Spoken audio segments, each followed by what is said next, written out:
If you're ready to make the leap into podcast world and ready to make a podcast and don't know where to start, if you haven't heard of Anchor or Spotify, that's where you go. It's the easiest way to make a podcast with everything you need all in one place. Let me explain. Anchor has the tools that allows you to record and edit your podcast right from your phone. Everything's all in one. You don't have to record on one platform, then transfer it to the other platform, which what I was doing. But when hosting on Anchor, you can distribute your podcast on listening platforms like Spotify, Apple Podcast, and more. It does everything for you. You don't have to do nothing. Just put one episode, one click, and everybody around the world hears it. Different platforms. It's everything you need to make a podcast in one. It has music, it has everything, and best of all, Anchor is free. Okay, and if this is what you want to do, jump into podcast world, download the Anchor app, or go to anchor.fm to get started. That's anchor.fm, anchor.fm, and get started. And enjoy your venture in podcasting. Hello, welcome to Truck Stop Murder and True Crime Podcast. I am your host, Gary Howard. Hopefully everybody's doing well. I sound a little different today. I'll get to that. But if you're a return listener, thank you for returning. If you're a new listener, let me tell you what I do. I'm an over-the-road truck driver. I travel all 48 states in the United States, continental states, excluding Alaska and Hawaii. And during that time, I have to take a 10-hour break and stay at truck stops. So I talk about the truck stop and the amenities around it as for places to eat and what people think about it. So if this is what you're interested to, thank you for joining me. Also, my audio might be a little different today. I seem to have broke my cable going to my mixer board, so I have to go back to my old school USB port. So we'll see. As driving a truck, it's kind of hard to go to different music shops and stuff like that. And the only time I know I could order online, but I don't go home very often, so it's kind of difficult to do that. But anyhow, enough blabbing about my technical issues here. Let's talk about our truck stop we stayed at. I was in Florida for a while, for a couple days down there in Lakeland, Florida, but I stayed in a truck stop in Dade City. It's not too far from there. It's like northwest. I was delivering to the Walmart distribution center. And one thing, I don't mind going. I was happy to go to Florida because of the weather is way better than it was in Chicago. I've been dealing with a lot of ice and snow lately, so going a little break from the frigid north was wonderful. But I stayed at the Flying J Travel Center, number 624, like I said, in Dade City. The address is 29933 State Road 52, Dade City, Florida, which when I had to reserve a parking spot because Florida is not truck friendly at all. There's hardly no parking areas, and if you have to get there pretty early. And as for freight, it's really hard getting freight out. Everything is going in, but nothing's coming out. That's what I've been told by all the companies that I work for. So, yep, there's 500. There's a 3.3 review rating, 3.3 star rating on this facility. It's off of I-75 on SR22 exit 285. So, yeah, diesel right now is $4.75 a gallon. And like I said, they're under, it says 180 free spots and 27 paid spots. If you go there, especially if you're going late, I recommend definitely reserving a spot. 15 showers, but when I was there, they were working on the showers. Like I said, the whole place is under construction right now. Matter of fact, the male's restroom is like a little shed outside a building that the males use. So, and they do have, unlike my last episode where it was a new facility, this place does have Google Earth. So if you want to see what this place looks like from the air, just go to my Facebook group or any of my social medias, which I'll give at the end of the episode. So, if you're traveling through there and you want to eat something, well, you have to travel Flying J Travel Center there, if I can get it out, with the regular pizza, corn dogs, and chicken strips and stuff like that, and a Cinnabon. That's what our truck drivers need, who sit around all day long, get fat, and eat Cinnabon like myself. Can't believe I cracked the 200 mark. And then there's Denny's and Burger King. So that's your choices if you want to eat there. And as for reviews, and like I said, everything's going under construction right now. The bathroom's outside. So a lot of this place is, I, I can't remember. I think the Denny's was still open when I was there. I don't recall. We'll see on the reviews. So first review is a 2-star review. Remodeling until TBD poo at BK, whatever that means. But make sure to buy Summon. Okay, I don't. And then he has pictures. It says see attached. All this information is from Trucker's Path. So if you want to go check it out, go Trucker's Path, download it if you're a trucker. You probably already know about this app already. It helps find out if there's what truck stops are open, what they have, if there's plenty of parking. Like right now, it says mini spots, and I don't believe that. I'm actually in Chicago right now, and it's 10:13, so it's 11:30. Maybe they might be, but it's very tight parking there. As you'll see, somebody will say that. One guy, here you go. It's a 5-star review. He likes this place. A smaller Flying J, tight parking spots, but overall a nice location. Clean interior, tidy, and very friendly staff. Next one, Not a Boomer. That's his name.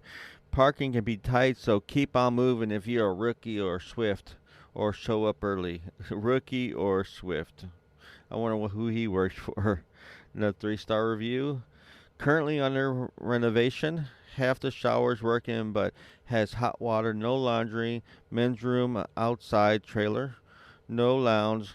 Lost about 30 parking for the construction equipment. So I said it was 180, so it's 150 now. And like I said, it was tight when I got there. It was a mess. Trucks circling all over the place. And when I had reserved a spot, the thing about reserving a spot is I got lucky. I was able to pull straight out. But the fuel aisle was like right in front of me, and all the trucks who, if they do the right thing, will pull out of the fuel aisle so other people could fuel behind them, so they could go and they'll go in there and get their stuff, what they need, instead of just parked at the fuel aisle. It's like right in front, so you might have to, if you reserve your parking spots and get that spot, you might have to wait for some people to move before you can leave. So showers wasn't that hot. Like I said, shower here. I was trying to figure this one out. Is a 2-star review. Showers wasn't that hot. Showers be on the radio, looking to party. Parking is decent and service. Okay, another one. A lot of people bitch about the showers. Our construction always 1-star review. Showers are nasty and leaks water. They also go from warm to cold several times during the shower, but not really worth $17 I spent for it. The bathrooms, in my opinion, are worse than the showers as far as clean. But yeah, sometimes I've always wondered why that. When I go to showers, I don't pay because I fuel there, so I get shower credits for every 60 gallons of fuel you buy, you get a free shower. And then after a certain amount, you get shower power, which you have unlimited showers for the month. So that's what I do. And a lot of places I do go to, and it'll do cycle through hot, cold, hot, cold, hot, cold. Not cold, but I would say warm to damn near boiling you. I'll go. You know what? Let's do one more review. Billy Balls. This guy, anonymous user. I said, I'm going to try to read this best I can. Like I said, I just read what they say. Billy Balls Grabbler here in my box truck. I'm going to take up a spot because I like to let my friends know I'm a trucker, but I'm really a loser who can't get a CDL, and I don't have the stones to be a real trucker. Okay. Wonderful. What does that got to do with the truck stop? I don't know. I guess he just show how relevant he is to the trucking world.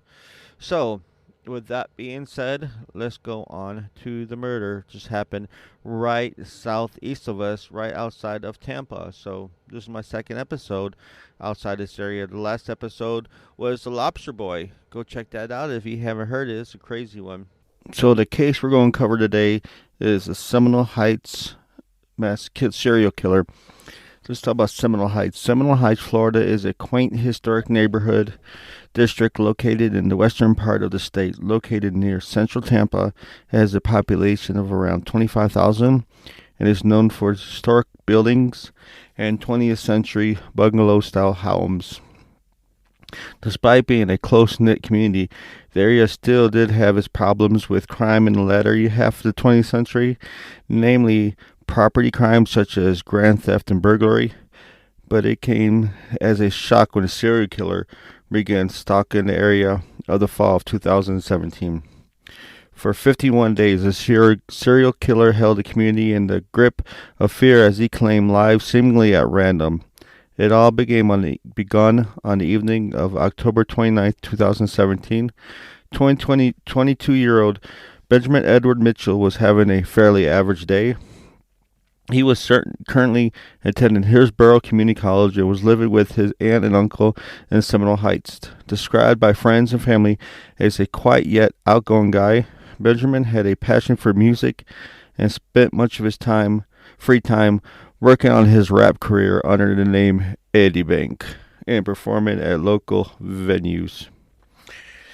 Additionally, he worked at the IKEA store in Yarborough City but today he had the day off. That particular evening, Benjamin had just left his uncle's house to go hang out with his girlfriend's house nearby. Like many people in Seminole Heights, Benjamin didn't have a car. Instead relied on area's public transit. Luckily for him, there was a Hart bus stop only a block away from his uncle's place. It was also at this bus stop near North 15th Street and East Farrison Avenue where Benjamin would unluckily cross paths with a coward and a killer. Just before 9 p.m. that evening, Yaharal Bay, Y-E-A-H, let me start that word again.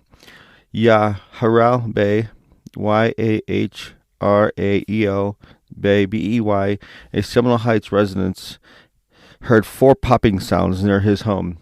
He looked outside the front door towards the source of the sounds and saw Benjamin laying on the ground at the bus stop across the street from his house. Bay ran over a bit. I think it's Bay, B-E-Y. I mean, I guess a Bay will be B-A-Y. Bay ran over to Benjamin, quickly saw that he was shot several times and was bleeding from his stomach. He tried to rouse Benjamin, but it became apparent that he was in grave condition as, according to Bay, his mouth was making hissing sounds. Police from EMS quickly arrived, but it was determined that Benjamin had died due to 4 gunshot wounds with a .40 caliber handgun. The crime baffled police as they didn't have much to go on. It appeared Benjamin had no known enemies and wasn't targeted in a robbery as none of his possessions was taken. The only evidence found at the scene were the shell casings from the shots, and eyewitnesses reported that Bay, who actually did not see the crime take place, he just heard it. Police would catch a slight break shortly after the murder in the form of surveillance footage from a nearby home nearby the bus stop. The footage showed a figure walking down the street and around the time of the murder. One thing that stuck out about him or her was that they were wearing a zipped up hoodie despite it being very hot that evening. Additionally, the figure in the footage could be seen walking towards the scene of the crime and then later jogging away in the opposite direction.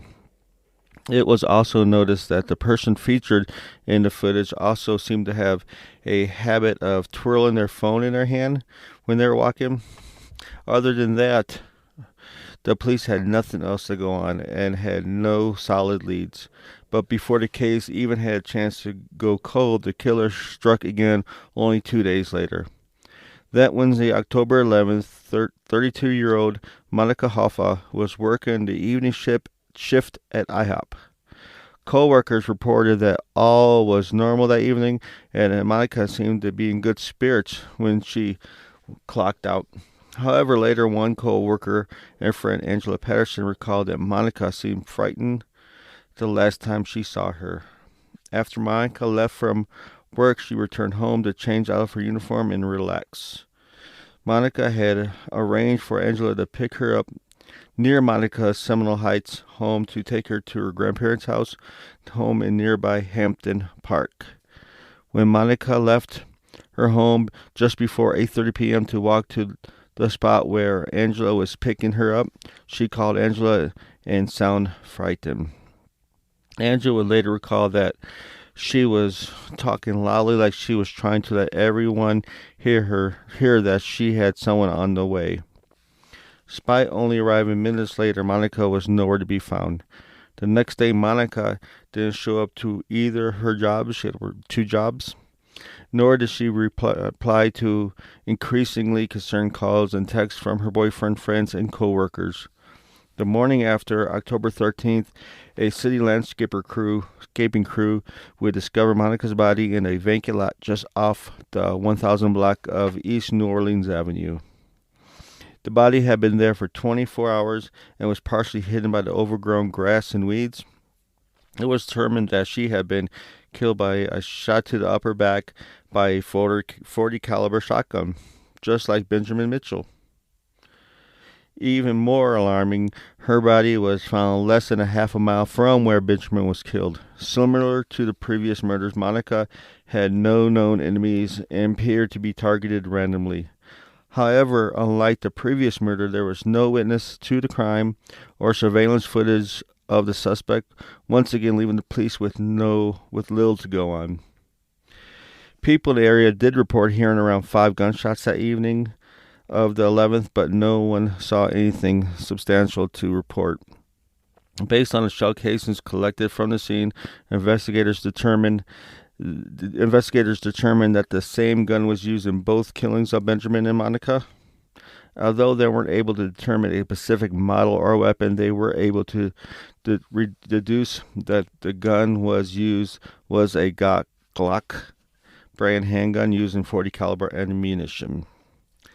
Due to the randomness of the shootings and lack of suspects, Tampa police increased patrols in the neighborhood and warned residents to avoid walking alone at night and to remain vigilant.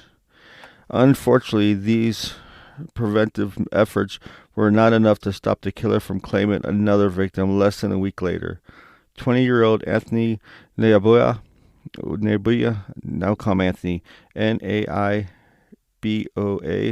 Naiboya, was a lifelong Florida resident. He lived with his parents north of Seminole Heights and was the oldest of 5 children.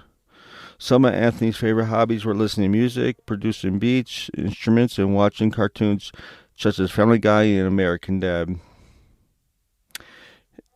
Anthony's parents often worried about keeping his son safe as he was autistic and had ADHD and was an easy target for bullies and criminals due to his easy, trusting nature. Anthony's father, Kashmir Naboya, would recall that he looked weak to predators and he wore big glasses and was real skinny. Between May and October 2017, Anthony had his bike stolen twice. In one of these incidents, the thief knocked him on the ground as well. Another time, he had his phone stolen. So just a magnet for bullies and thieves take advantage of him, seems like. He also had an incident where a scammer convinced Anthony to come with him to a bank in St. Petersburg, Florida, and open up an account in Anthony's name. The last time Anthony would be targeted by unsuspicious individual would be fatal. On October 19th, around 7 p.m., Anthony left his temporary job at a warehouse and took the bus with the intention of going back home to his parents' house. He was supposed to take Route 9 bus. Instead, he ended up taking Route 32 bus. After realizing he was on the wrong bus, Anthony got off the North 15th Street stop. He could have stayed there and waited for a Route 9 bus, but for reasons unknown, at 7:40 p.m., he decided to walk from there to another bus stop that was further away. The path took him through Seminole Heights and neighborhoods where police were patrolling in search of the killer. So there, Anthony managed to walk about 14 blocks just past Benjamin Mitchell's house when a gunshot rang out. Police in the neighborhood heard the shot and raced to the location. By the time they got there, it was too late. Anthony lay face down on the sidewalk between E. Covner Street and E. Wilder Avenue. It was determined that the cowardly killer had approached Anthony from behind, as all of his victims, and shot him in the back of the head, instantly killing him before he could react or even knew what was probably going on. Within a few hours, police identified the body to belong to Anthony, and his parents had contacted police about their son being missing too. The guy would say, "My son, he just came out of work last night. He took the wrong bus, and now," said his dad, "he took the wrong bus." Authorities also quickly determined this killing was connected to the previous two killings. Given that the similarities to the others, Anthony was targeted randomly and was not a victim of robbery. Moreover, police also found shell casings that matched the casings from the other two murders. So if you get any notes from this, if you hopefully you don't become a serial killer, but if you do decide, don't add my show to your don't say this show had anything to encourage you to do it, but revolver is the way to go. This is one of the reasons why they were able to connect the individual, because of all the shell casings. But yeah, Anthony also killed only 1 block away from Benjamin was killed, and less than a half a mile from where Monica was killed. It was now official that there was a serial killer was on loose in Seminole Heights neighborhood. The media dubbed him the Seminole Heights Serial, but many simply referred to him as the killer. Detectives combed the area for eyewitnesses or surveillance footage, but came up with nothing. Tampa Police Chief Duggan urged the police public to be vigilant and for citizens to stick together and not to get caught outside alone. He also asked all residents in the neighborhood to turn on the porch lights every night to deter the killer from doing anything. Several law enforcement agencies such as the FBI and ATF put up rewards for information totaling $110,000. Despite the massive increase in investigative efforts, police still were at square one for the remainder of October. They have no leads, no nothing, just that one video that they at the first of Benjamin, also the shell casings. So Halloween 2017 was extremely tense for the neighborhood, and as many residents were reluctant to go trick-or-treating with the threat of the serial killer at large. As a result, the Tampa police deployed over 60 uninformed officers. I can't read. It's been a while. I need to start doing this more often so I can read. As a result, the police deployed over 60 uniformed officers in the neighborhood to keep trick-or-treaters safe. The police chief and Tampa Mayor Bob Buckhorn Booth trick-or-treated in the neighborhood to show solidarity with the residents. Thankful Halloween passed without any incidents, and residents breathed a sigh of relief, despite police still not having any leads. Several weeks would pass by, but the killer did not strike again the next month. 60-year-old Ronald Felton was a food bank volunteer for more than 10 years. Before, he had worked at a construction company for nearly 3 decades. On November 14th, nearly a month after the last murder, Ronald was scheduled for a volunteer shift at the New Seasons Episcopal Ministries. He was on his way to meet the pastor to help prepare to distribute food to families in need when he crossed the path of this killer. His sister Tina Felton had warned him a few days prior not to walk alone in the neighborhood at night. And around 4:50 a.m., Ronald was crossing North Nebraska Avenue near East Carrascus Street, where the killer suddenly approached him from behind as usual and shot him in the back multiple times. Ronald collapsed immediately and was dead within minutes. Police arrived almost instantaneously, but it was too late. The police began investigating the scene and found conditions pretty much identical to the previous 3 murders. However, this time, something different happened that gave the police new hope in finding the killer. The killer was caught on camera again, and someone actually saw the killer in person. since more people had installed surveillance cameras on their homes in wake of the killing. Someone had caught the killer on camera. Similar to the footage from the first murder, a hooded figure was seen walking past the camera in the area where the murder occurred. However, the footage was fairly low resolution, so it didn't provide many clues other than helping confirm that this murder was the work of the Seminole Heights slayer. Strangely enough, police also found a handwritten note at the scene that made bizarre references to scripture, including the repeated phrase, "What will you say when God asks you why?"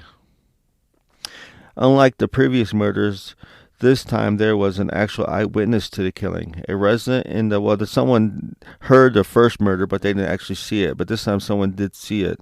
A resident area described seeing a man who shot Brown and was able to describe him clearly. He told the police that the man was a young black man with a light complexion and thin build. The witness also said that the man was around 6 to 6'2" tall and was wearing a dark gray hoodie and dark colored pants. With this information, police now had a credible description of the suspect and could redirect their search efforts. Due to the ATF, FBI, and Tampa tackle teams heavily patrolled the neighborhood the next day and went door to door asking residents for information and questioning people who fit the suspect's description. The team also searched a nearby area for evidence the suspect may have discarded. The Air Force effects that he might have discarded when he was fleeing. Despite these renewed search efforts, the killer actually ended up practically falling into police hands 2 weeks later. And you're going to laugh. When I saw this is what made my mind up about doing this case, because the way he got caught is just insane. He might as well just went to the police department and turned himself in. Basically what he did, since there was a cop in the location. But yeah, on November 28th, Yolanda Walker was working at her job as a manager of McDonald's in nearby Ybor City. It seemed like a fairly normal day until later that afternoon. One employee's 21-year-old Howell Emmanuel Donaldson III, as he's a junior. If you watch Crime and Sport, listen to Crime and Sports, you know juniors is always a sign of nothing good's going to come out of this. But yeah, he came in even though he wasn't scheduled to work that day. He seemed antsy and was clutching a plastic bag, which he handed to Yolanda. Howell told her that he was leaving the country and that he needed her to hold the bag for him, but do not look inside of it. He then said that he was going to the bank, but he would be back, and that in time he would explain what the bag meant. After Howell left, Yolanda, of course, looked inside the bag and found a Glock 27 handgun. Alarmed by this, she alerted police, who was there already, was sitting there in the lobby eating, who detained Howell when he returned. Although he wasn't under arrest, Howell consented to the police searching his vehicle. They searched his car and found a box of, what did they find? A box of 40 caliber, 165 grain, Elite V Crown jacket hollow points, the same type of ammunition used in all of the murders. Based on this evidence, police arrested Howell on a suspicion of being the Seminole Heights killer. When he was being cuffed, Howell turned to the officers and said, "I'm sorry," without elaborating. Since she alerted police, this is what I thought was cool. Since she was the one who alerted the police, the McDonald's manager did get the $100,000. Lionel was awarded with the majority of the $110,000 reward. I couldn't find how much. Hell, it could have been $1. $1 is still part of it. And I do apologize if my voice going out. I'm trying to stay still since, like I said at the beginning, my soundboard broke and I don't get to go to music shops very often since I'm in a semi-truck. I'm trying to get better equipment. As always, patreon.com/truckstopmurder or PayPal truckstopmurder@gmail.com. Help me out on this mission. Back to the story. A further search of Howe's car and room yielded clothes stained with a small amount of dry blood, as well as clothes that matched the clothing of the subject seen on surveillance footage. Howe also fit the eyewitness description of the suspect to a T, given that he was 6'1", young black male, and was thinly built.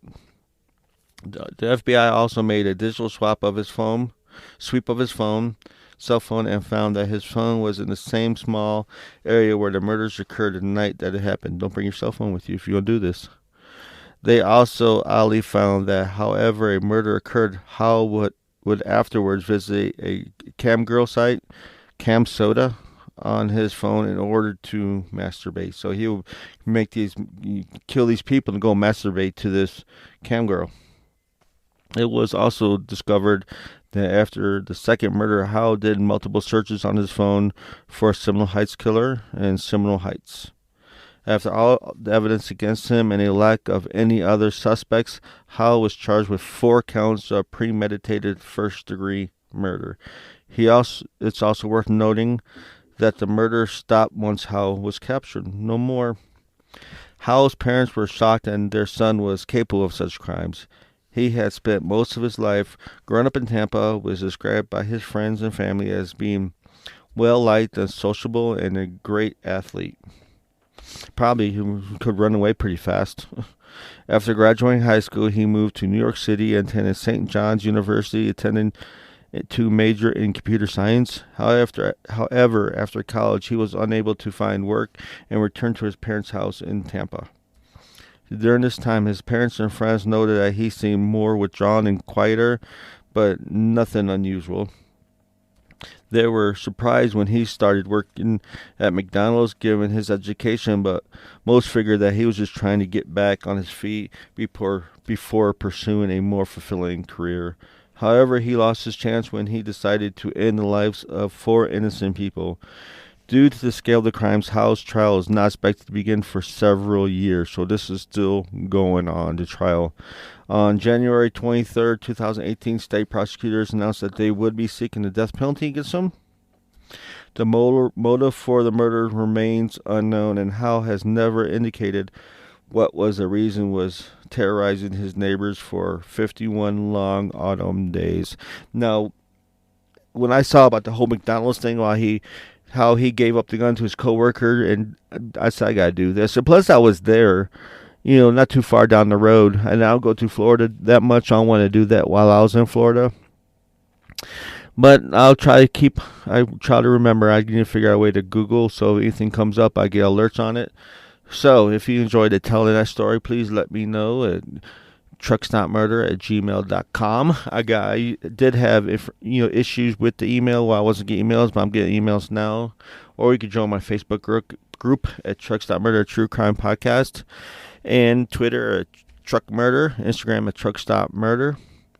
And like I said at the beginning, if you want to support me anyway, maybe get some better equipment, there's patreon.com/Truck.Murder and PayPal at the same email. But mostly, please share with everybody. Tell everybody if you do like this and you want me to get better, maybe quit my job and do this full time, which I have all kinds of plans I want to do with this podcast. I also I'm on YouTube. I want to start doing some video on YouTube, but when you're working 14 hours a day as a truck driver, it's kind of hard to find time. I know some podcasters say they just go out sleep, but you really want me driving down the road in a semi-truck that could weigh up to 80,000 pounds, sleep deprived? I don't think so. But yeah, share. Tell your friends, join my Facebook group. Let's be social on there. I'm trying to get people talking about their travels and everything. Also, if you go to my Anchor, you can leave me a voicemail. I left a link in last week. I'll try to leave it this week too. But there you go, the Seminole Heights Serial Killer. And like I always say, you can't fix stupid, but you can sure numb it with the 2x4. I'm out of here.